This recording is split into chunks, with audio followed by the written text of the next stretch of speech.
So, okay, so it is my pleasure to introduce Igor Pak, who will speak about some combinatorial problems and related continued fraction problems. All right. Hello, everybody.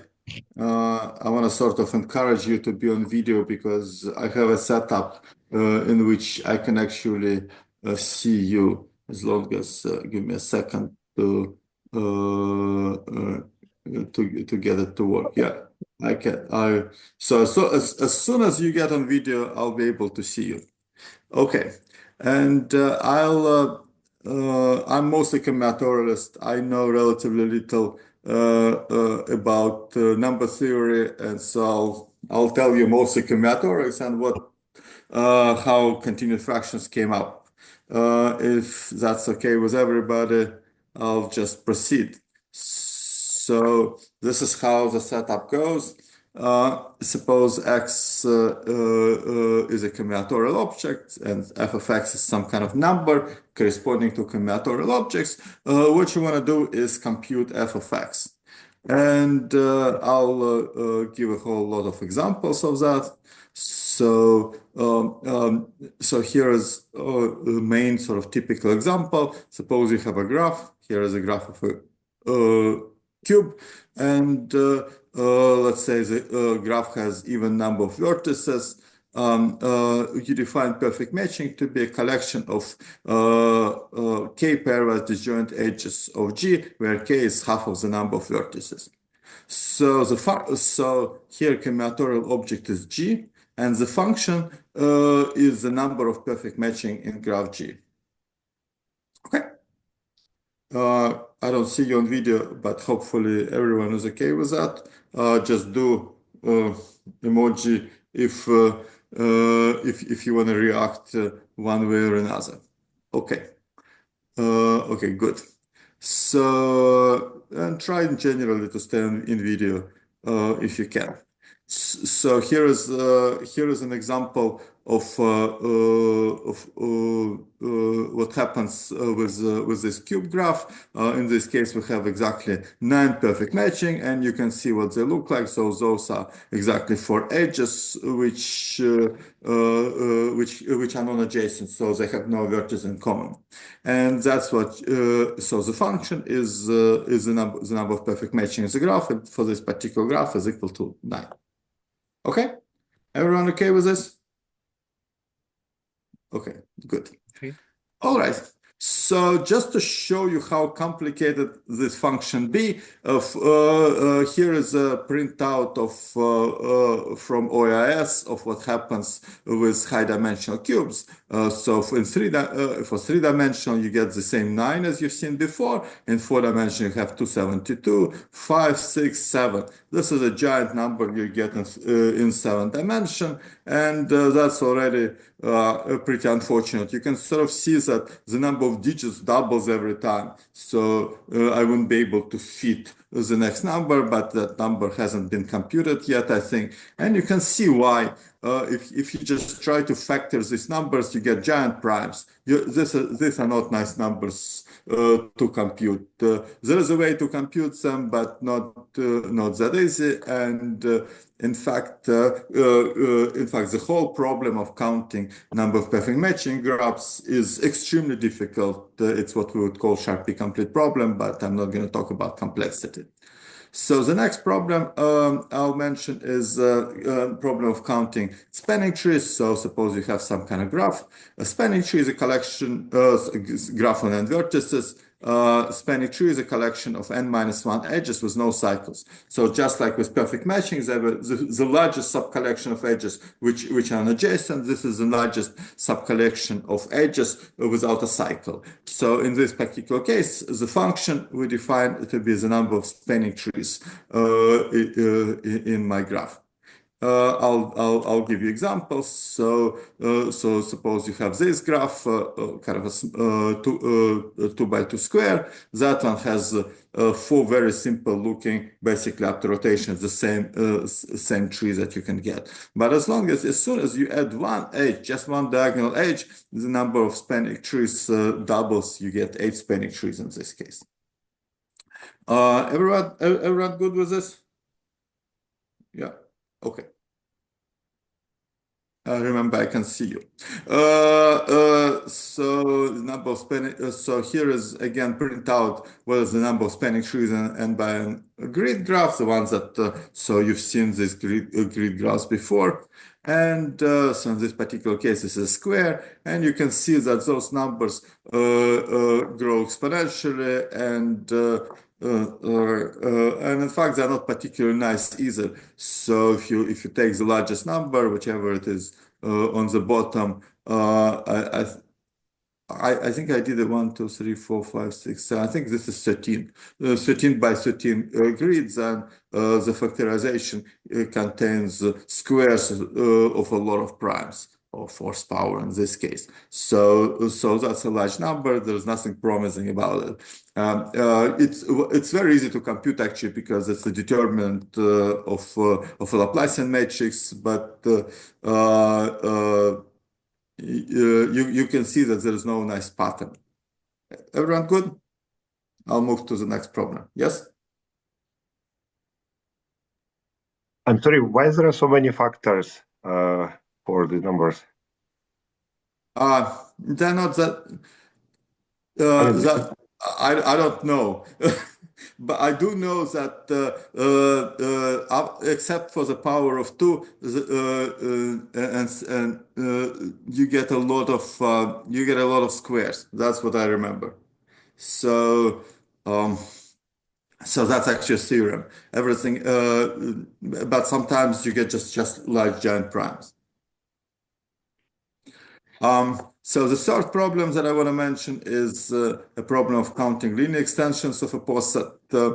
So suppose you have a poset, so you have two elements A and B, and which are on top, and two elements on the bottom, and you have some kind of arrangement. So A is less than C, B is less than C, B is less than D, but there is no comparison of A and D. So linear extension is a way to put numbers on the elements, increase along the order. So these are bijections. Nikolai, did you have a question? Okay. Up to now, Okay. something is Okay, okay. good. Okay, so in this particular case, the number is 5, and but in general, this is another one of those complicated problems to calculate, and I'll get back to all these problems, but I do want to mention then that when your poset consists of squares of a Young diagram, so here is a Young diagram 5, 4, 2, which correspond to a partition. Let's see. So lambda is 5, 4, 2, and that's a partition of 11. So the way we form standard Young tableaus are by putting numbers from 1 up to 11 in the squares, which are increasing in rows and columns. And f of lambda becomes the number of standard Young tableaus of shape lambda. So this is and which is also equal to the dimension of the reducible character of the symmetric group corresponding to that partition. So this is just to motivate how important the number of linear extensions is. We're not going to use Young tableaus. Everyone good with this? Okay. So now that I gave you some motivation or some examples of what we do, let me tell you exactly how the general framework works and how we came up with this. So suppose you do have some kind of combinatorial function. In computational complexity, we use the word counting function. So what you want to do is solve the inverse counting problem, which is rather tricky if you've never seen it. But once you see it, you realize it's a typical type of problem. So the problem is given a number k, an integer, find the smallest combinatorial object so that the value of the function is equal to exactly k. Do you see what I mean? It's a little bit similar to any other inverse problem, like inverse Galoff or inverse Cauchy problem or whatever. This is so you already know the solution, the answer, and you want to know the problem. That is how we think of it. And there is a notion of there is a notion which comes from computation complexity. I'm going to underline that this is the notion of concise. So the function is called concise if essentially you can make the size of the object to be logarithmic in the number for every number. So this is the most important part of the definition. So if your object somehow labeled, so you can see or graded if you like, you can see the definition here. So in previous examples for graphs, this was the number of vertices. For posets, this was the number of elements. So if you so the idea is that given integer, you want to find the smallest graph with that number of with that integer being the number of spanning trees, or that integer being the number of perfect matching. Okay, so this is a strange and slightly unusual, difficult concept. Everyone good with this? Yeah, just a quick question, because it looks like, I mean, your sequence of numbers is usually growing very fast, so therefore probably is it equal or less than equal the biggest, or how it's usually formulated? So, I mean, I don't actually care about this, computing exactly the smallest. Okay. What I care about is to prove that there is one small, and that's the notion of concise. So to prove that there is some kind of constant. And by say I don't care, I mean in computational complexity, that's what people care about. To just show that they would use the words like concise presentation for an object. So, for example, number of Hamiltonian cycles in a graph is complicated, but if you have some kind of graph whose number of Hamiltonian cycles is small, you wanna make sure that this graph is very small itself, because otherwise you can just take a giant cycle with that number of with that number of vertices, which would have obviously that number of Hamiltonian cycles. So details are not particularly important, because this notion, which comes from computer science, it just sort of tells you that yes, so this notion is robust when you do what we call Karp reduction. So when you prove that one Sharpe function is Sharpe complete using reduction from another function. But what we're interested in is getting very nice and technical results about specifically this notion. So let me consider a toy example. This is really easy, but that example will show how this type of results are proved. So an independent set is a subset of non-adjacent vertices in graph, and so here is another function which maps graph into the number of independent sets in the graph. So here is a small example. Suppose you have a graph which is just an edge. Then in your independent set, you cannot take both vertices, right? Because they would be adjacent. So you can take either one of the vertices or neither of the vertices. Okay, so the value of the function is 3. Everyone clear about independent set? And so, for example, if you have a cube graph, then you can have a lot of different independent sets. So, for example, if you can have this red vertex, that red vertex, and you cannot actually add any other one, because whichever one you added would be adjacent to another one. Okay, everyone clear about this? This is an independent set, and now here is a really easy theorem. I should have called it proposition maybe, which says that if you look at all numbers of independent sets, that's actually, so it's never 0, 1.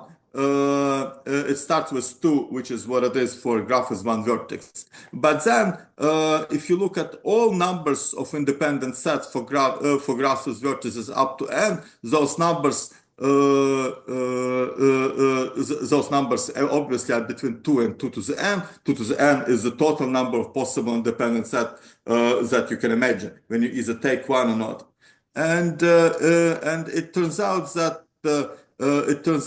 if you take all graphs with vertices up to n, that set actually covers all the integers. I'm going to prove it essentially by a picture. Is the statement clear?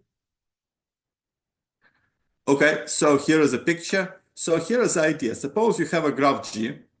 You add a vertex and don't connect it to any other vertex at all. Then it's pretty obvious that the number of independent sets in the bigger graph is twice the original one, because for this vertex you can either take it or not take it. It doesn't change anything. Yeah, because it's not adjacent to begin with. Here is another construction. You add another vertex and connect to everything in the graph. Then the number of independent sets is just going to change by one, because if you can either take that vertex, then you cannot take anything here, or you don't take that vertex, and that's the original f of g that you had. And now with those operations, multiplication by 2 and adding 1, you can reach any number obviously in n steps. So that becomes a very so what we did is just gave the whole proof of this theorem without any difficulty whatsoever. Is everyone good with this? Okay. So now that is a general idea how this whole process works. You work out some kind of recurrence relation, and which allows you to show a theorem of this kind. That in fact the numbers that the set of numbers that you get actually covers the whole interval, and therefore for every number between 2 and 2 to the n, there is a very small graph of logarithmic size, which gives you with a given number of independent set. So here is another sort of elegant example of the same thing. So suppose gamma is a region in the plane. So for example, this rectangle is a region of area 2n, so it has 2n squares, denoted by tau of a domino tiling. Okay, and so obviously domino tilings are dual to perfect matching, but it's sort of nicer to look at them sometimes from this point of view when they're drawn in the plane. And because in every vertex, in every square, there are 4 possible directions of a domino that you can have. The total number of domino tilings is at most exponential, at most foot of the n. So here is a theorem. We're proving that this function is concise, and by that I mean there is a constant c bigger than 1, so that this set of tiling numbers contains all numbers between 0 and c to the n. That is the theorem, and it looks very similar to the ones that you've seen before. Is the statement clear? So we're not going to go as far as 4 to the n, obviously, in this case, but we can do something. So the proof of this theorem is very similar to the proof that you've seen before. So what you do is you need some kind of operation which introduce, in this case, we introduce some square, which would double the number of domino tilings. In this case, you introduce some square and some wiggle, which would do 2a plus 1. If you had 8 domino tilings, that becomes 2a plus 1. That is, let's not go into details here. The point is those regions that the proof idea is quite similar to the one that you've seen for independent set, and the most important sentences here, so that they produce simply connected regions, and that's because you have those giant holes in the construction, which is unavoidable in this type of construction.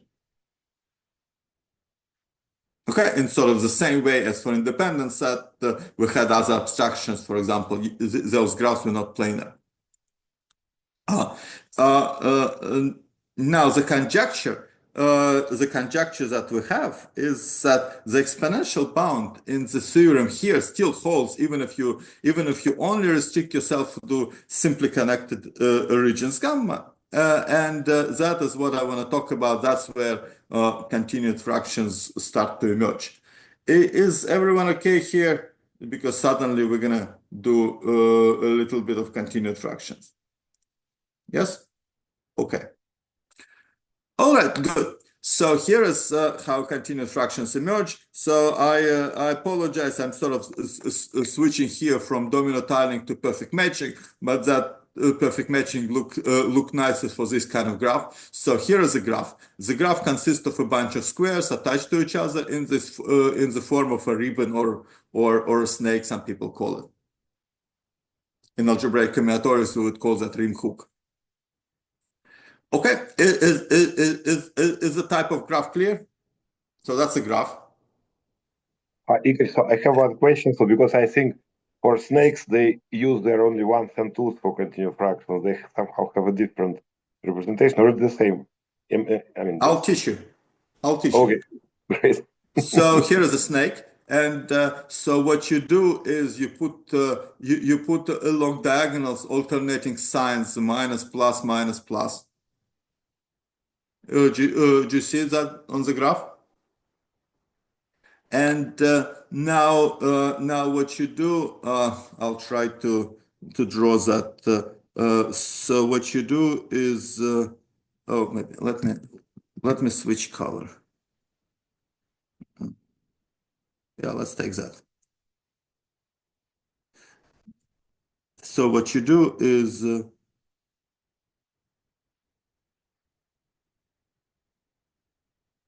you started on the left, you exited on the top, and along the way you get pluses and minuses, plus, minus, minus.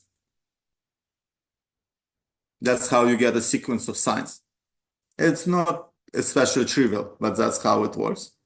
Everyone good with that? If you're not on video, you can write in chat or something. I'll reply. Now, when you look at those sequence of signs, you come up with a sequence A1, A2, A3, A4, which corresponds to sort of interval of pluses, then interval of minuses, interval of pluses, and so forth. So that's 1, 2 for 2. And the whole this is sort of a survey article by Ralph Schufter, which serves this approach. Is everyone clear how you get numbers A1, A2, etc.? So those correspond to alternating sequence of alternating signs that you get. And now here is a rather interesting and sort of remarkable, let's call it a theorem. It appears in various Schiffer's article that number of perfect matching of the whole graph, if you divide it by the number of perfect matching of the graph and you truncate the first plus, so that means in this picture you remove this little square. So if you remove that little square, you get a smaller graph. And in that case, the ratio becomes exactly the continued fraction. And once you know that theorem, it's easy to prove by induction. This is not rocket science, but coming up with that theorem is interesting. Is everyone good with this? Sorry, is it true that the number of perfect matchings is just equal to like the continuand? So basically either the numerator or denominator of the continued fraction? Correct. Or there will be some exactly factors? Okay. Yeah. Okay. So it's just linear. Yeah, there are no additional factors. Okay. You otherwise you can't prove it. You prove it in this case by induction. Yeah. Okay. Yeah, I'm just writing it the way it's written in the original paper. But that's a good point. It's really that. So if everyone is okay with this, let me wait. Something happened to.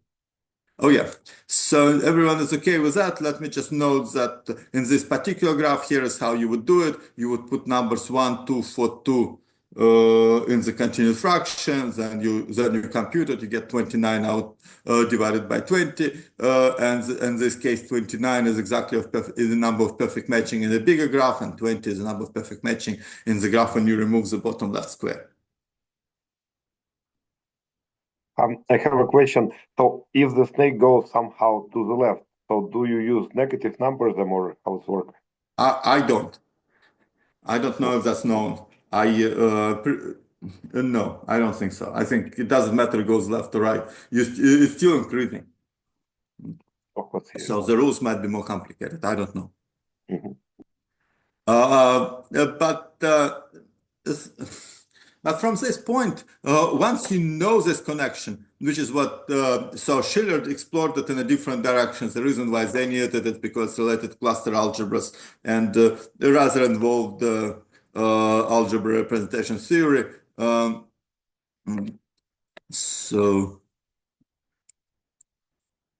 what we essentially conclude from here is that Zaremba's conjecture implies that already for snakes contains all the numbers up to exponential. And just reminding you what Zaremba conjecture says, I mean, you've seen this before, I'm assuming, so let me not repeat that. So basically saying that you can get denominators at most a constant for some constant A, which is presumably 5, and if numbers are large enough, presumably even 2.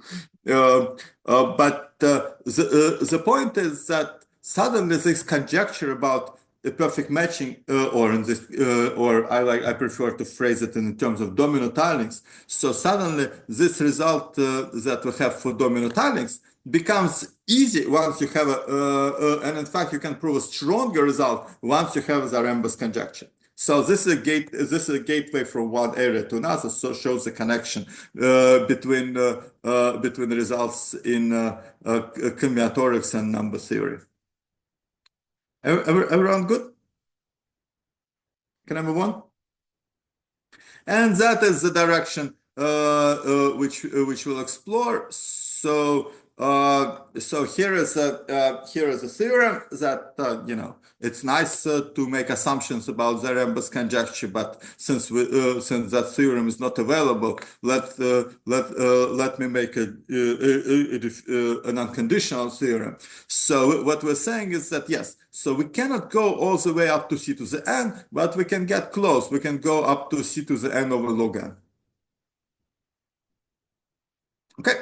And the reason why we can do it is because we have a rather old Larcher's result, which shows that you can get the sum of the quotient at most log d log d.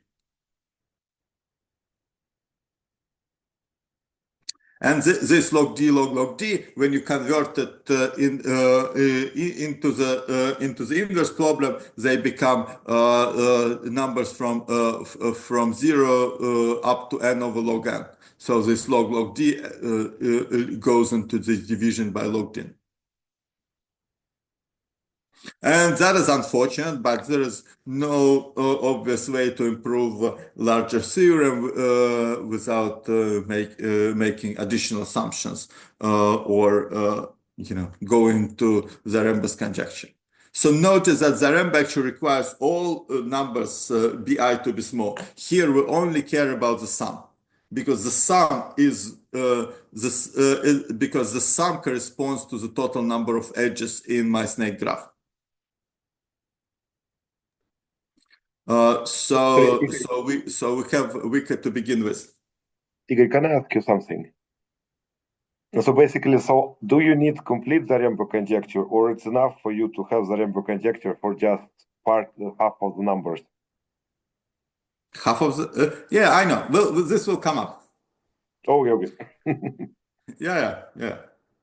Everyone good until this point? Okay,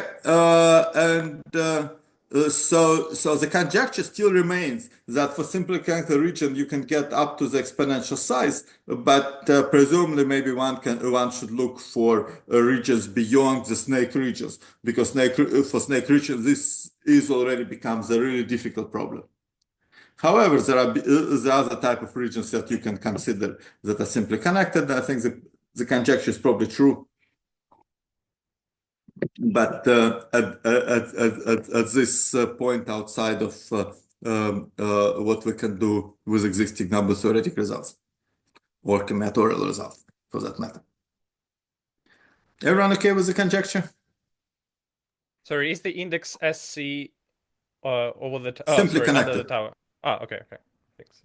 Yeah. So this is, I think I mentioned that, where was that? As concise for simply connected region. So this is where a lot of what I do is related to actually, combinatorial problems, and somehow this came up.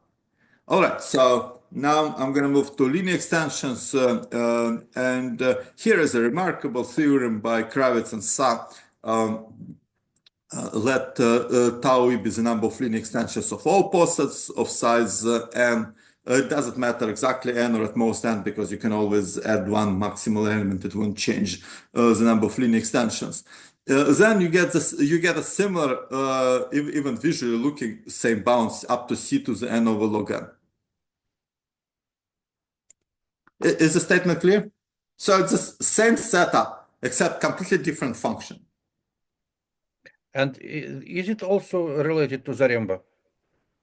Yeah, in exactly the same way, but before I get there, let me just mention why I think this is so remarkable. Because until that point, the previous result was Cn squared. Just to give you a comparison. So this result was a major breakthrough. But the proof turns out to be easy, and the reason why it's easy is because it's again related to continuous fractions. So in reality, what they do is give a recursive construction of a width 2 poset, where number of linear extensions in a similar way. So remember, before we had perfect matching, number divided by number of perfect matching minus 1 squared.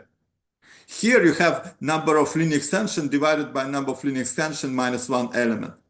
And if you've never seen width 2 posets, they sort of look like that. You have two chains and the whole bunch of edges between those chains. So that and linear extension, I'm sort of making a flip. I'm sort of putting them on the bottom. So you start with ones and twos and threes and four, etc. And that you can sort of take this linear extension and think of that as a lattice path of grid walk in a rectangle. And so green and blue parts are prohibited. So number of linear extensions of a width 2 poset is actually a very simple thing. It's a number of it's a number of paths, lattice paths from lower left corner to upper right corner in this kind of convex region, convex from the combinatorial point of view. So is the idea clear? So they come up with for every continuous fraction, they come up with a width 2 poset. Okay, and they do it in a kind of clever way, which is now that they've done it, it's not extremely difficult, but they have a variation on the Stern-Broca tree where they do it inductively by constructing bigger and bigger width 2 posets by adding one element at a time. And so I realize that it might be difficult to read, and maybe it's good that it's hard to read because it's sort of not super important, the details of the construction. So in reality, they use Kalkin-Wilf tree, which some of you may know, but it's really up to permutation, the same tree as a Stern-Broca tree.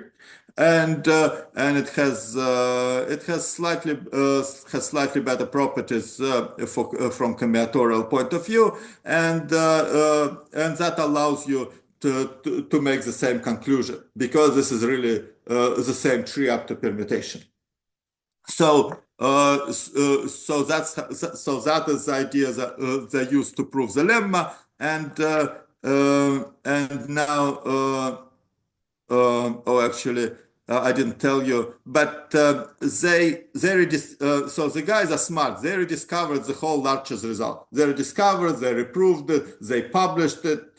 No one noticed that it's really well-known result, and I didn't know that either. I sort of had a suspicion this was known, and the way you do with it's very hard to Google, so I basically emailed to Shkredov, who told me, oh yeah, this is a really old result due to Larcher. So, they didn't know Shkredov, so they didn't email him. That's how it works. Everyone good with this? So essentially they do the same thing as before, by in order to get this result with n over log n, it follows the same pattern as with perfect matching that I discussed earlier. Can I ask you, is Kalkin-Wills tree the same as Farad tree, or it's a kind of version of it, subset of it?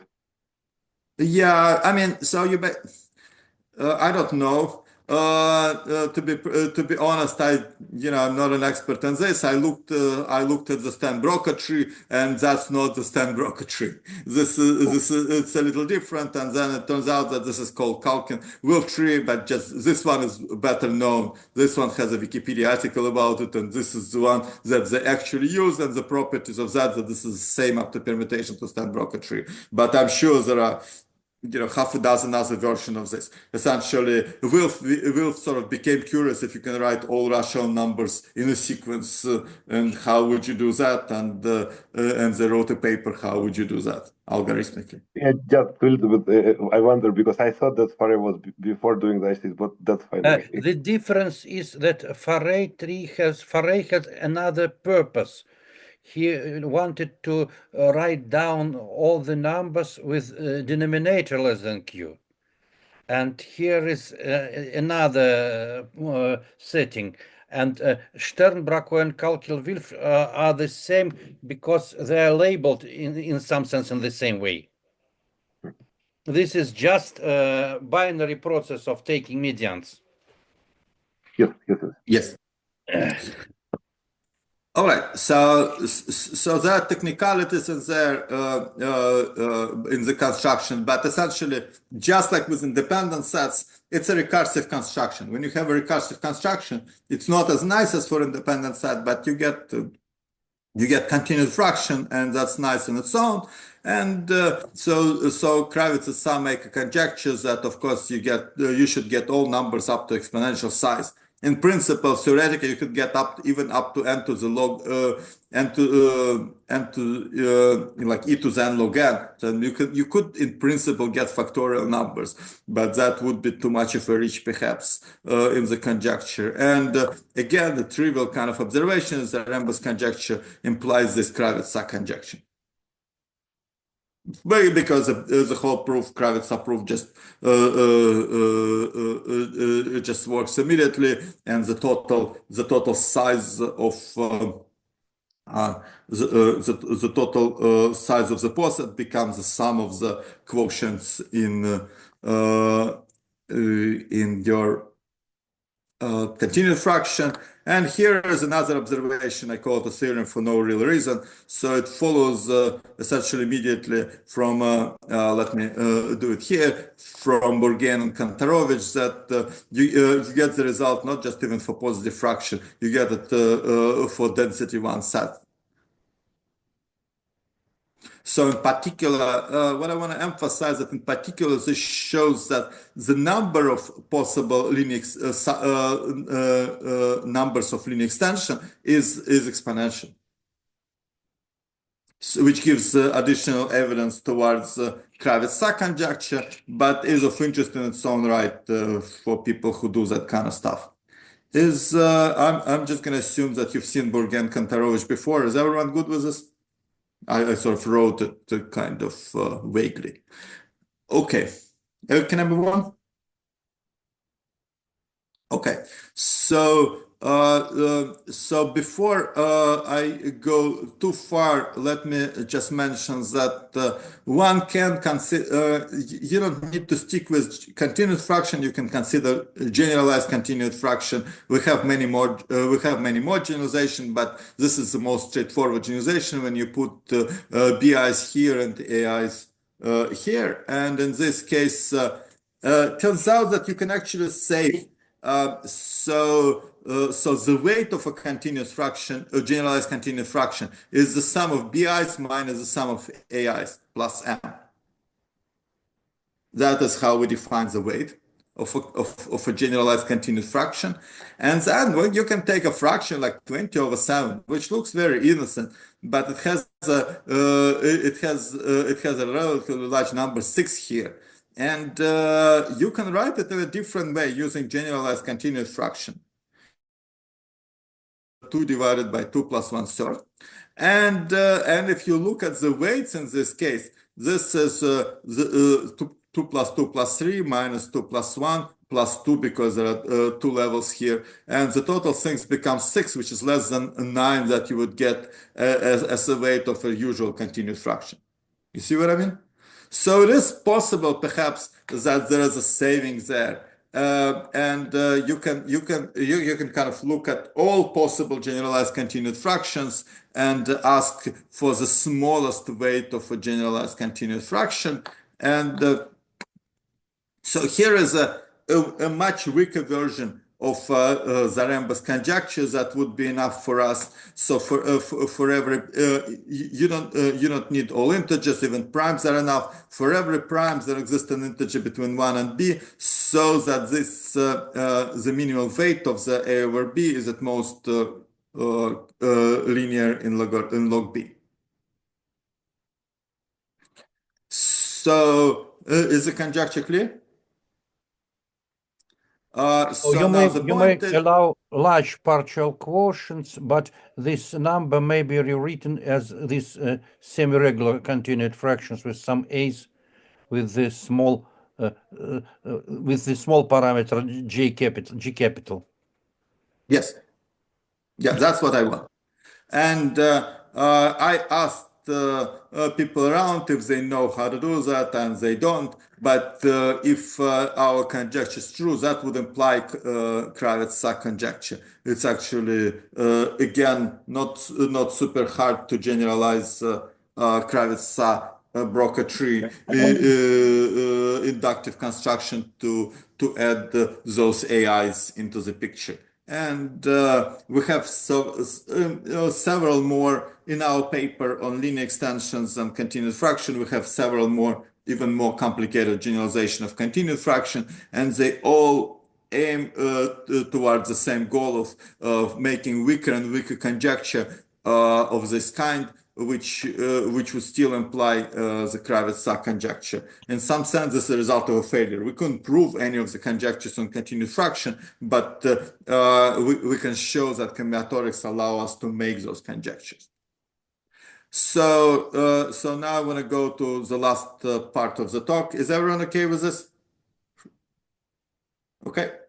Okay, good. So from this point on, I'll talk a little bit about spanning trees, which is our last paper. So Jiří Sedláček was a combinatorialist in back then it was Czechoslovakia,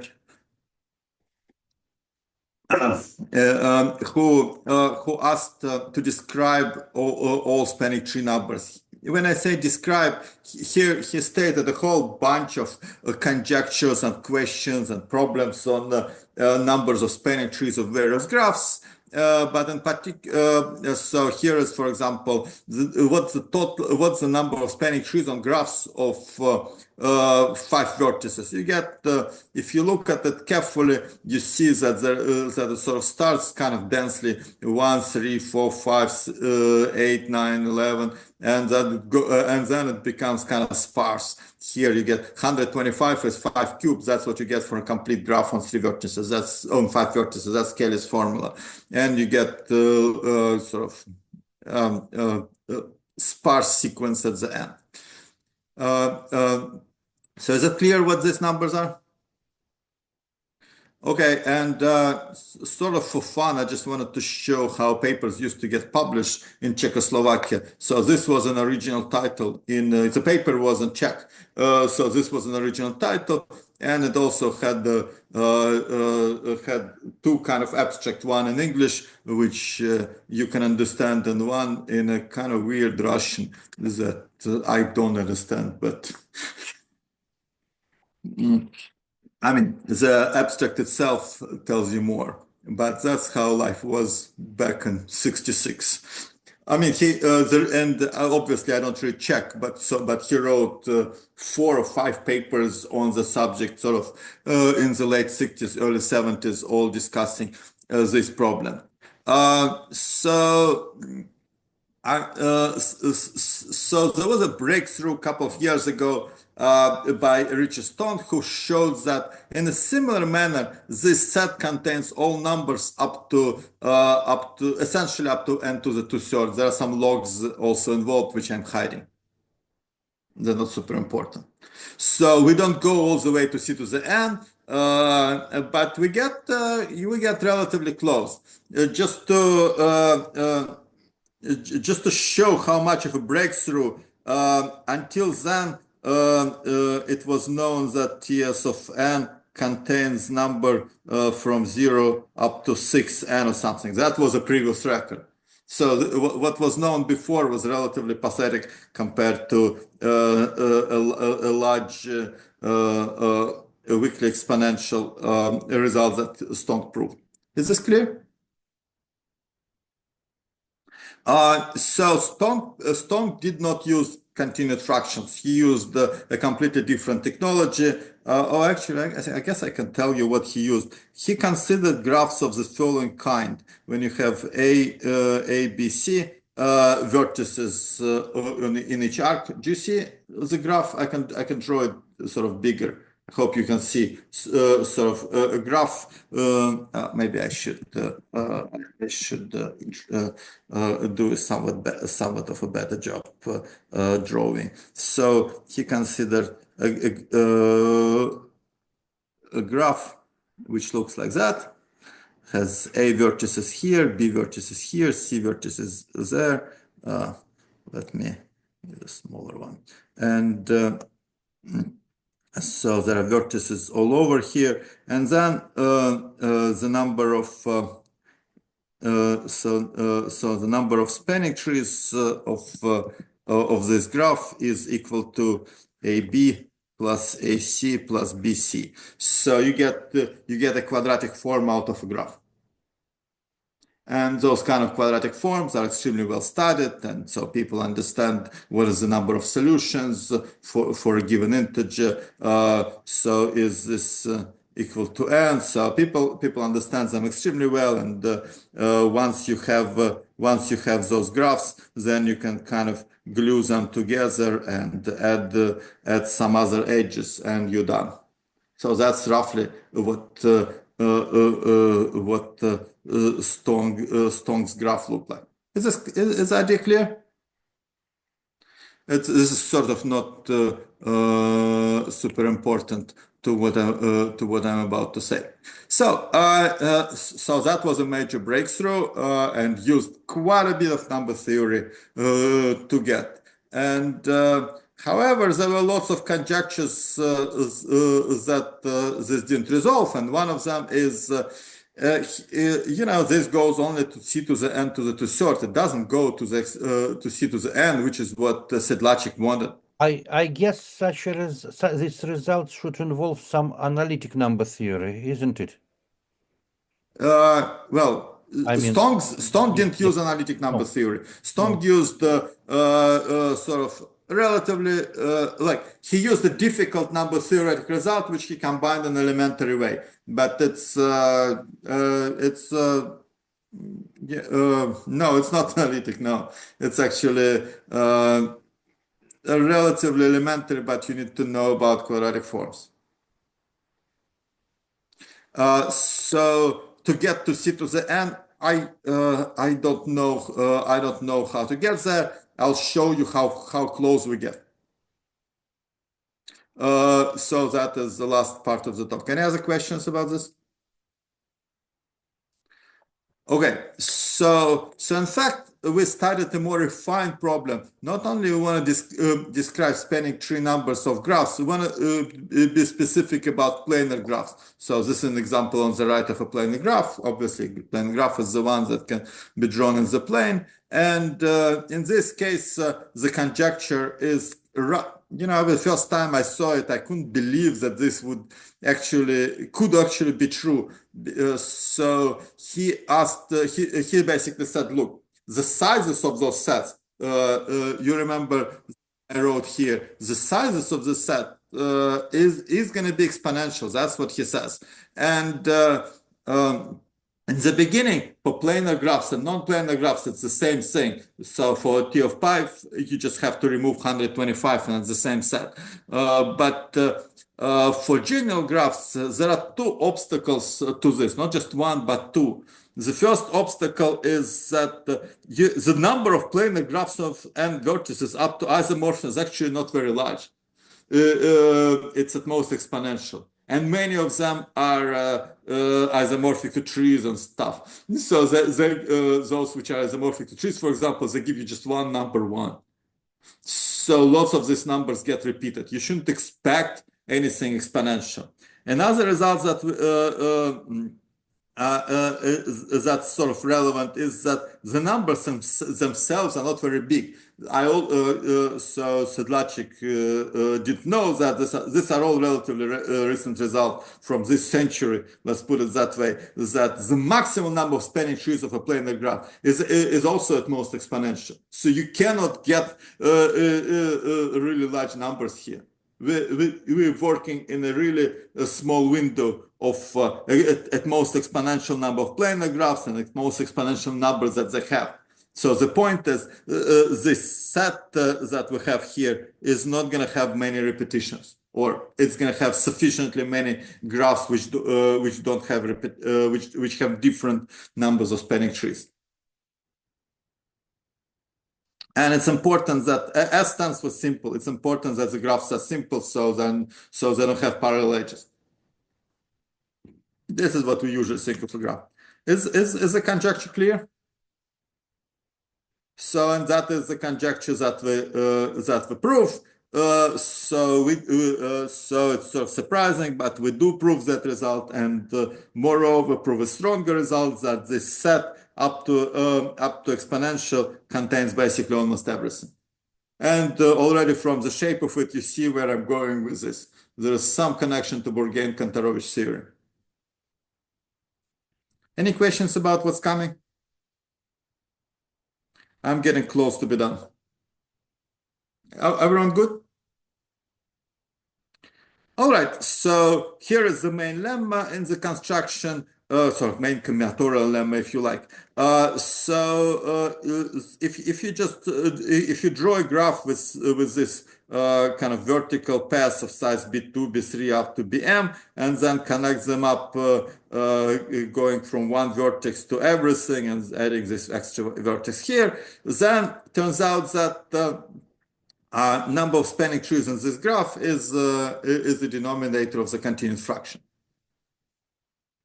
So there is a catch, however. The catch is that this continued fraction has ones. These are not a general continued fraction. They're very special kind of continued fractions. And that's unavoidable. Otherwise, you just don't get recursion work. Everyone clear about the catch? Everyone clear about this thing? I don't have too much time left, so but I think I started a little late, so let me. No problem. Do not have just rigid limitations. You can speak as much as you want. Well, I have just 3 or 4 more slides. Okay, so that's the graph that we have. Now the way a proof of that is completely elementary. It's just a couple of paragraphs of setting induction to do the same type of thing as you've seen with dominoes or with independent set. That is not super complicated. What is the complicated parts come later. So it sort of goes to Borgen-Kontorovich paper, as soon as it was published, there was a long sequence of results trying to improve that. So the original Borgen-Kontorovich proved Zaremba's conjecture with the denominator at mode 50. And for example, this paper shows that you can take denominators, quotients at mode 5. However, you can look at continued fractions with quotient in different alphabets, and a sequence of improvement. So Khan is not an abbreviation; that's the last name. So Frolenkov and Khan and Huang did 8 most 5, and then there were several improvements by Khan over.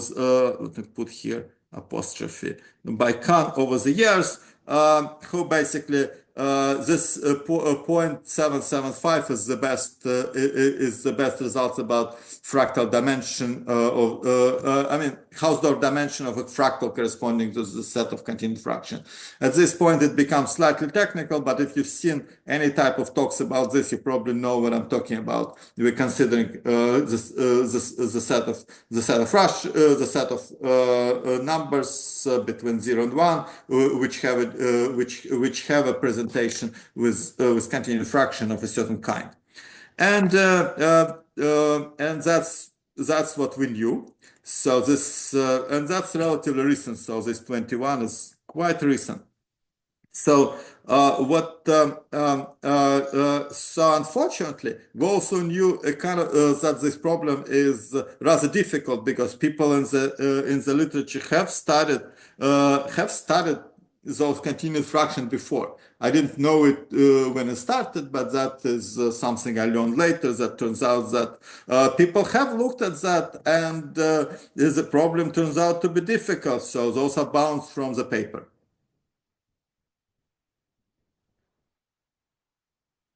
Okay, everyone good with this? So now, if you look at those bounds and you compare that with this 0.775, that's neither here nor there. So that sort of sits right in the middle. So if this dimension turns out to be bigger than 0.775, we can apply now the whole Borgen-Kontorovich technology and get the result.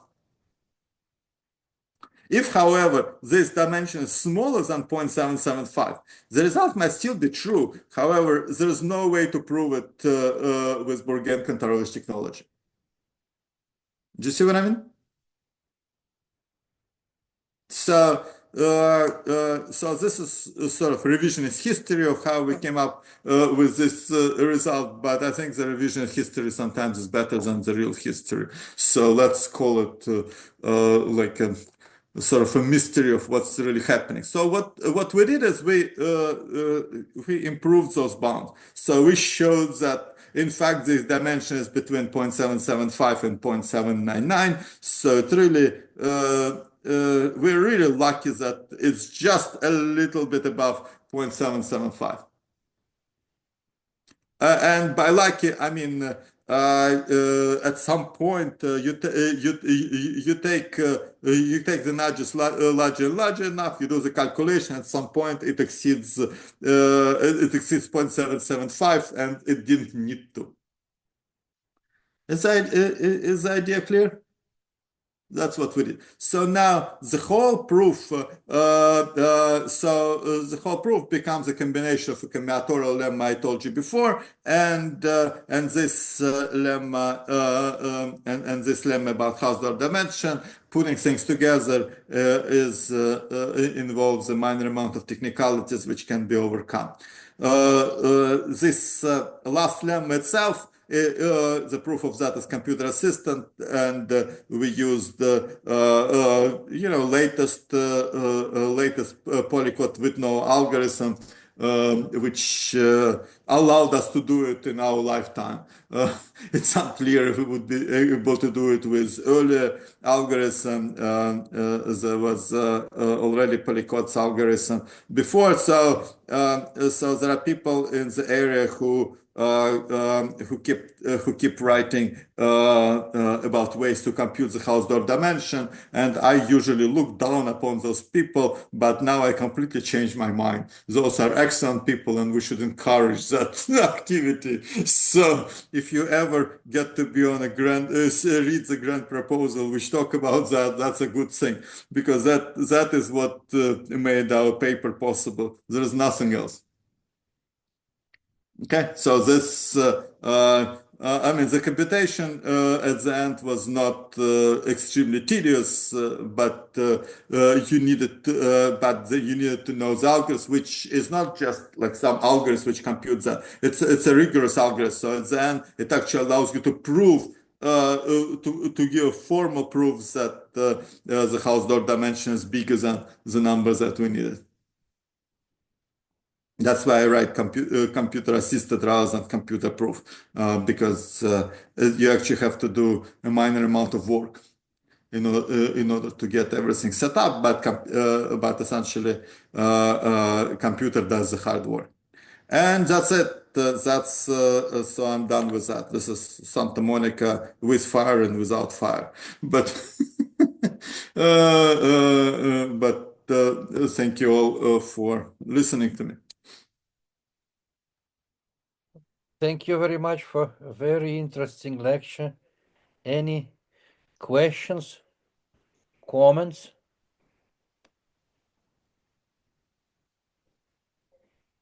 By the way, I think that there are some of these people who are doing Hausdorff dimension should be among our today's audience. I think. Okay, any questions, comments, remarks? It's like everything was clear. Oh, I mean, maybe one question in general. I mean, it's first of all, it's really very, very beautiful and nice. So, is there something else from combinatorial thing which can be studied in this manner? Some reasonable problems. Do you know some? Well, it depends on in this the definition of in this manner. So so the questions about inverse functions they're just amazing questions. There are lots of them. So for example, I told you about I told you about that the function for number of linear extensions for process of width 2 is concise.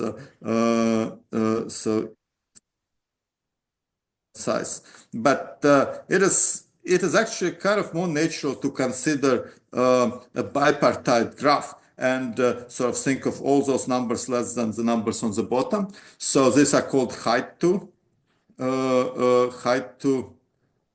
process. And the question whether the number of linear extensions of height 2 posets, even if that contains all integers, is extremely difficult. So conjecture really slash question. The set of E of P is height. Let me write it like that. Height of P equal to 2. Does that contain all sufficiently large numbers for some A? This is very difficult. And if true, this would, I mean, sounds easy, right? So it should contain. However, if you look at numbers in the beginning, there are lots of numbers are missing. However, the number of posets like that is just huge because there's a super exponential number of bipartite graph. So there has to be some kind of construction that would give height to posets, and it could be some kind of recursive construction, could be related to number theory, maybe not. It's hard to say. And I have a mini survey on the subject called coincidences for combinatorial function, something like that, which was published last year. It's about 30 pages with Hong Chan, where we especially emphasize several problems about the inverse function, and this is one of them. So I can tell you more, but that will take me away. So other related. Let me just mention that other related problems involve solving with permanent, determinant, and there are more functions of this kind. Permanent is already related to domino tiling. Determinant is related to number of spanning trees. But if you slightly change the setup to a different combinatorial setup, problems become intractable. And there is a Hadamard problem that's about maximal determinant that's related. There's just this subject is related to just a giant number of problems, some of which I know and written about in the mini survey. And that's I think that's that as long as you guys can be patient for me to explain this. So anyway, I have also a question. I mean, maybe in the same direction. So because you mentioned somewhere Young tableau, but I think only one. You remember? So is there something like counting of Young tableaus also included there? Yeah, so for Young tableaus is actually not as interesting because that I can prove that the inverse function is not the function is not concise, because it's just that's because the number of Young diagrams is very small. Number of Young diagrams is weakly exponential, so you cannot get all numbers up to exponential. And in fact, the tableaus themselves, the numbers of tableaus, is actually very large. So it turns out that this is not an interesting enough function from the point of view of this direction. Thank you. Sorry, I have one more question on this last question about the spanning trees. So in other two previous questions, you also were able to use Larcher's theorem about the sum of partial quotients. So can you do something similar like this if there was an analog of Larcher's theorem for those types of continued fractions with ones? So if there was an analog of Larcher result for those types of continued fractions, can you use it to get some result like this? Yeah. Mm-hmm. So I mean, in some, okay. yeah, I think that would also be interesting. We haven't done it. I forgot. So Hankel and Turek, I'm not sure I'm pronouncing the name right. They do have some result about, but it's not Larcher's theorem. It's about something else. So basically, any fraction can be written as a sum of two fractions of this kind, something like that. I really don't remember. Which really says that, in particular, it says that this Hausdorff dimension is bigger than 1/2, but they proved strong result. Mm-hmm. Yeah, this was my second question. So in all of those three questions, you basically drew some correspondence between some combinatorial objects and continued fractions, and then applied either Zaremba conjecture or some form of it, or Larcher's theorem. So there are some results which are stronger in some sense than both Zaremba and Larcher's, but those which deal with the sum of continued fractions. For example, there is a result by Vergain that any rational number can be represented as a sum of some number of rationals with all partial quotients in a sum less than a logarithm of the original denominator. So can you maybe draw some correspondence between a sum of two? I don't know. I would have to look. I actually don't know this result. So I didn't mention another theorem in our paper. So in the earlier paper with Chan, we were able to obtain. So if instead of looking at planar at the number of vertices, you look at the number of edges, for planar graphs it makes sense.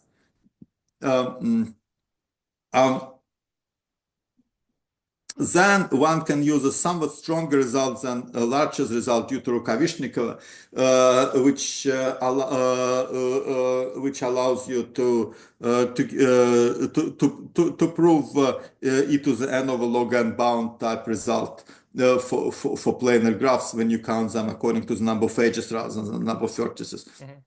So you no longer deal with simple graphs. You allow graphs which have parallel edges, which sort of look like that.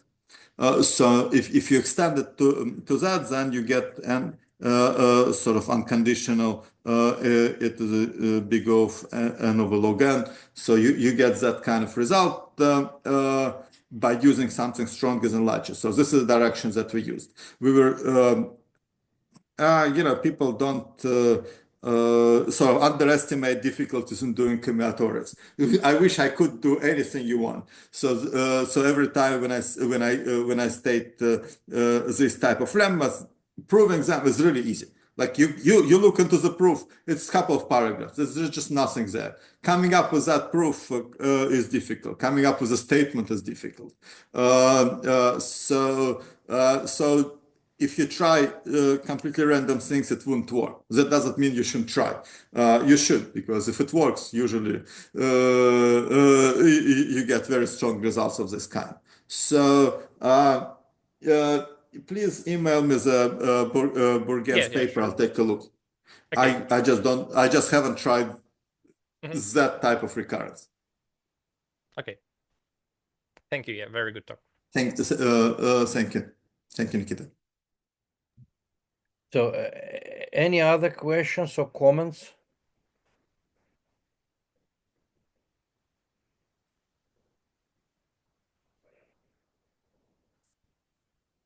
Okay. Let us thank the speaker again for a really very interesting talk. Thank you. Thank you for coming. Nice to see you all. And also, I would like to thank everybody for coming.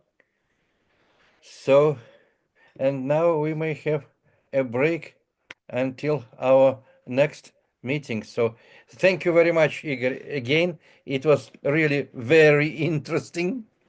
And besides all, you mentioned a lot of names which are very familiar in our community. So I try. thank you very much. Bye-bye, everybody. Bye. Thank you. Goodbye.